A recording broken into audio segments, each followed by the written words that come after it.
처음 프로그래밍을 할 때 누구나 한 번쯤은 프로그램을 작성한 후 예기치 않게 컴퓨터가 멈추거나 프로그램이 끝없이 실행되는 상황을 경험했을 것입니다.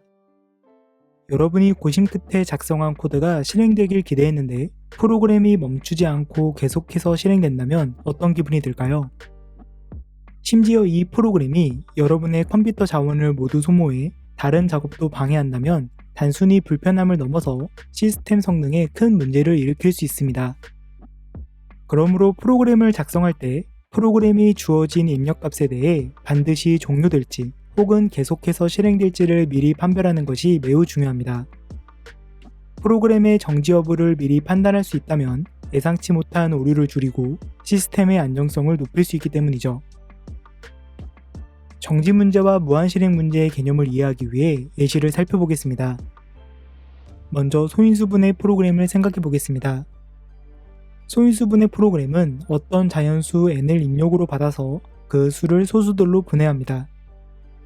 예를 들어 60을 입력하면 프로그램은 60을 2 곱하기 2 곱하기 3 곱하기 5로 소인수분해하고 그 결과를 출력한 뒤 종료합니다. 이 프로그램이 멈추는 이유는 무엇일까요?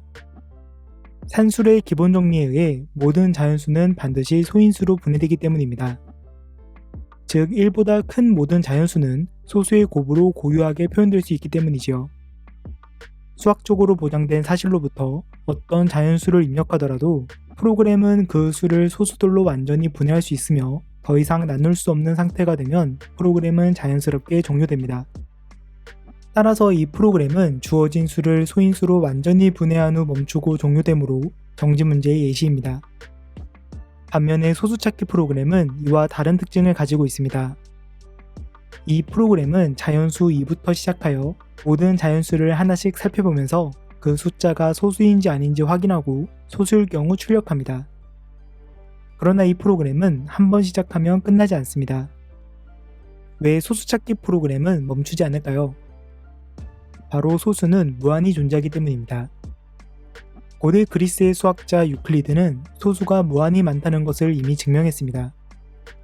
소수찾기 프로그램은 이 무한한 소수들을 찾기 위해 끝없이 실행됩니다. 프로그램이 멈추지 않고 계속해서 새로운 소수를 찾아내려 하기 때문에 이 프로그램은 무한 실행 문제의 대표적인 예시입니다. 이러한 프로그램은 끝나지 않으며 우리가 예측한 시간 안에 멈출 수 없습니다. 만약 컴퓨터 프로그래밍에서 정지 문제와 무한 실행 문제를 미리 판단할 수 있다면 수학적 추측이나 난제를 풀어나가는데 매우 중요한 도구가 될 수 있습니다. 그 예로 아직 증명되지 않은 골드바흐의 추측을 탐구해 보겠습니다. 골드바흐의 추측은 모든 이보다 큰 짝수는 두 소수의 합으로 나타낼 수 있다는 가설입니다.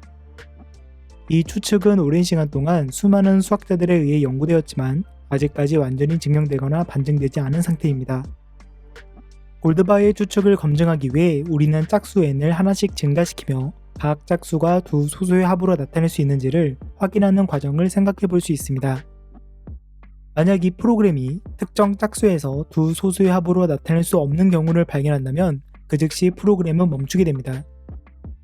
이때 프로그램은 골드바흐의 추측에 반하는 수를 발견한 것이므로 골드바흐 추측이 틀렸다는 것을 밝혀낼 수 있습니다.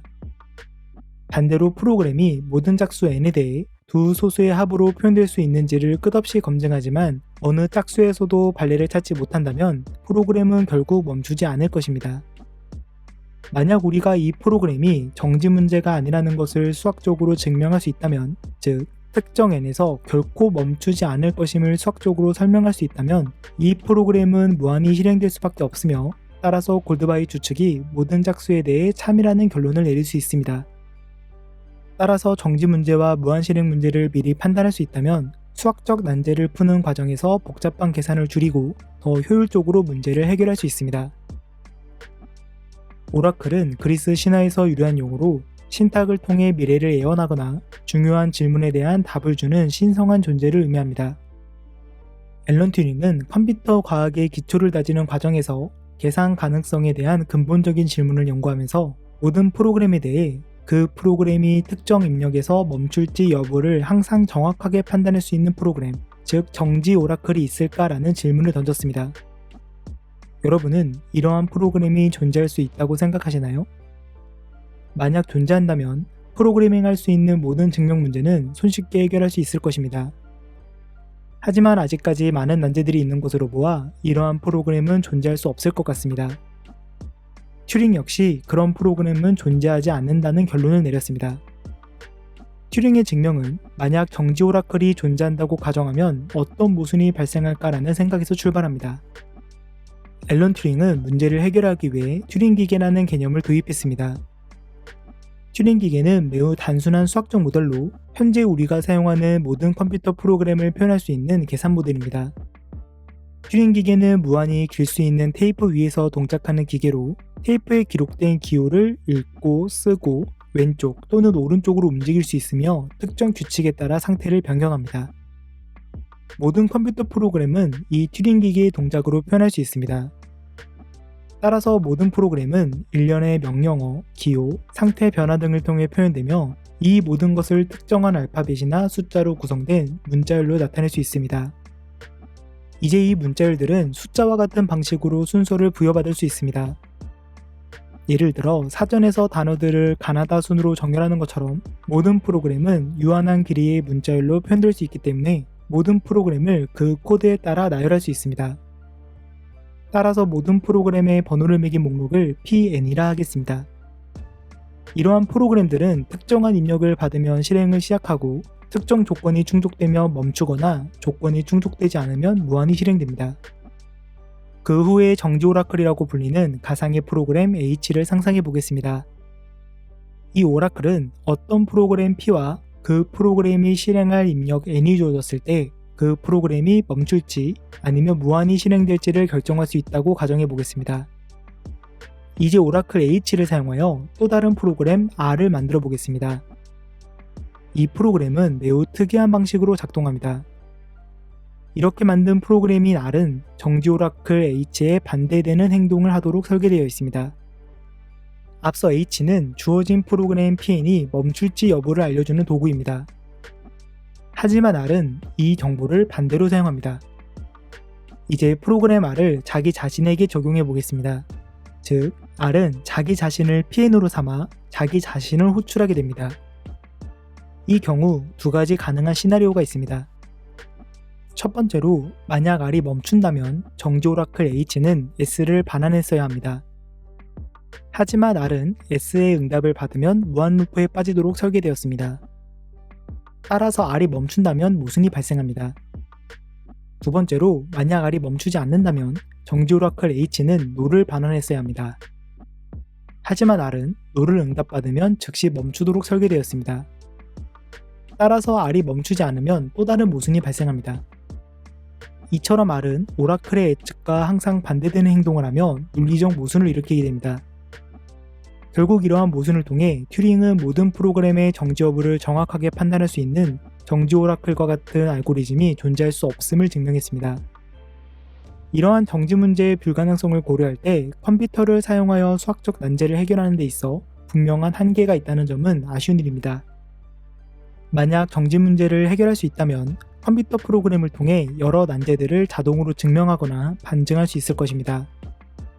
그러나 정지 문제의 불가능성으로 인해 우리는 컴퓨터가 모든 경우에 대해 정확한 답을 제공할 수 없다는 사실을 받아들여야 합니다. 하지만 이러한 한계가 그렇게 안타깝지는 않습니다. 왜냐하면 수학적 탐구에 있어 인간의 역할이 여전히 필수적임을 시사하기 때문이죠. 그리고 튜링의 접근 방식을 활용하면 gödel의 불안정성 정리를 직관적으로 이해할 수도 있습니다.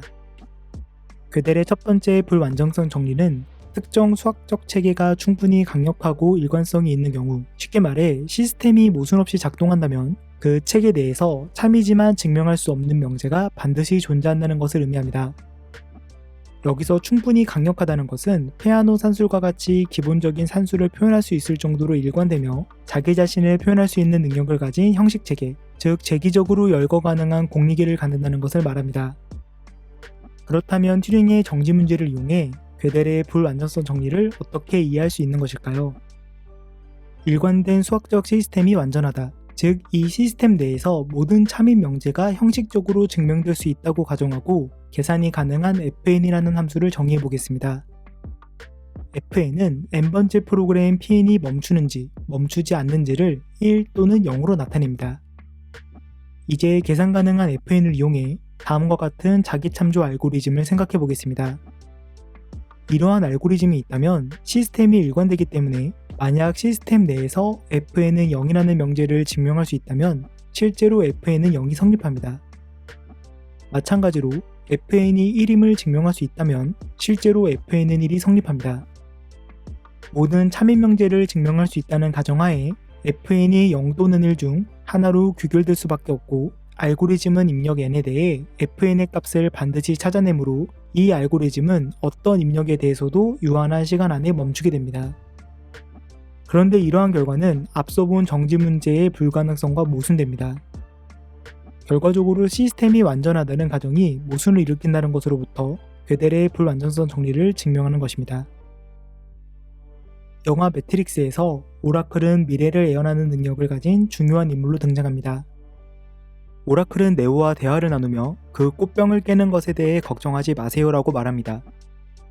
네오는 순간 놀라며 뒤를 돌아보게 되고 그 과정에서 실수로 꽃병을 쳐서 떨어뜨리게 됩니다. 꽃병은 바닥에 떨어져 깨지고 말죠.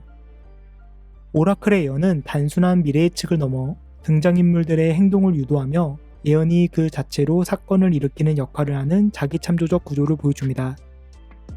이는 논리체계 내에서 자기참조적 명제가 그 체계의 한계를 드러내는 방식과 매우 유사합니다. 오라클의 예언이 네오의 행동을 유도해 스스로 예언을 실현시키듯이 괴델의 불완전성 정리는 수학적 체계가 자기참조적 구조를 포함할 때 그 체계가 해결할 수 없는 문제를 내포할 수밖에 없음을 보여줍니다. 우리는 튜링의 정지 문제를 통해 이를 증명함으로써 이러한 한계가 단순히 추상적이거나 철학적인 문제가 아니라 매우 구체적이고 실질적인 계산 문제와 연결되어 있음을 알 수 있었습니다. 우리가 구축하는 시스템과 체계는 과연 완전할 수 있을까요? 오라클의 예언처럼 우리가 마주하는 문제들 속에 숨겨진 자기 참조적 구조가 우리를 어디로 이끌지 그 끝은 누구도 알 수 없습니다. 여러분은 이 한계 속에서 어떤 선택을 하실 건가요? 그리고 그 선택은 어떤 결론에 도달하게 될까요? 오늘 수업은 여기까지.